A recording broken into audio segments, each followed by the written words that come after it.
In continuing our talk about boundaries and just thinking about how we want to live as if we have none, but we want to have them in place with others and in order to function in a society.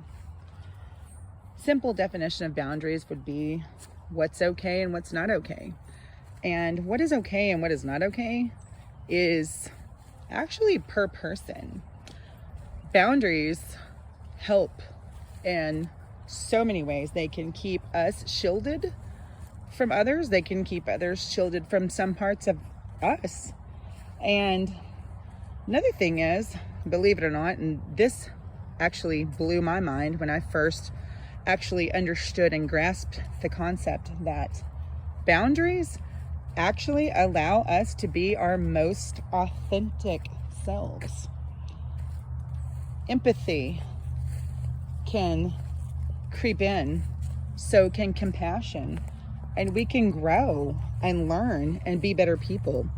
If we don't have boundaries, we're actually not genuine beings. Boundaries aren't walls or division. They're just simply there for respect. The 4 types of boundaries that I started speaking on earlier were the physical, which is basically like as if there was a hula hoop around you. That's about as far as we should, have a physical boundary between ourselves and others. That is an attainable measure. That is something that most people are probably comfortable with.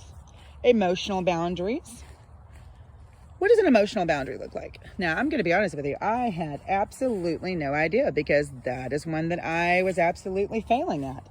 And an emotional boundary says, I'm not ready to have this conversation or to think about this type of thing at this time.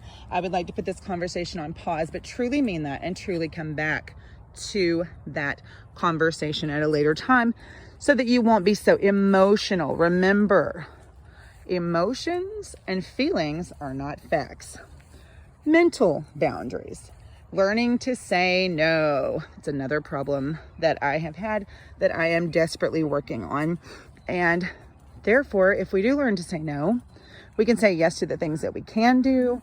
We can say no to the things that we can't. And we can continue to move forward with our lives and actually not overdo it and be a better form of ourselves. Spiritual boundaries. Spiritual boundaries can come along in families. They can come along at your workplace. They can just simply be something that happens in an everyday life situation.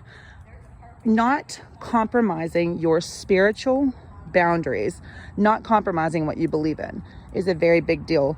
And that is our 4th and final boundary. What we allow is what continues. So find your boundaries, stick to them, help yourself as well as others, and be the form of your most authentic self by putting and keeping those boundaries in place.